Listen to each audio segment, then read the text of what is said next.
প্রশ্ন, আরমান হাসান তার প্রশ্ন। হ্যাঁ, start bench cell, anatomy, biochemistry, physiology.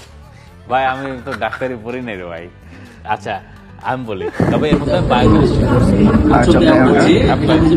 Descending thoracic, আসলে আমরা ডিসেন্ডিং থোরাসিক, তারপর এখানেও ইসোফেগাস থাকবে, এখানে কোয়াটা থাকবে, তারপর এখানেও ট্রাকিয়া থাকবে, এখানে দুটো নার্ভ থাকবে, ফেরিকুলাম, সামনের দিকে ফেরিকুলাম,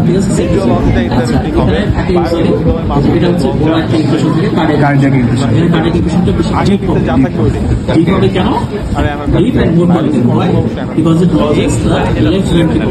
এটা কি পড়া হয় যেটা পড়ছেন 9 টাইপ অলমোস্ট খুব ভালো লাগছে। স্টার্ট আমার ফিজিওলজি, বেঞ্চ অ্যানাটমি, সেল কোনো কথা না।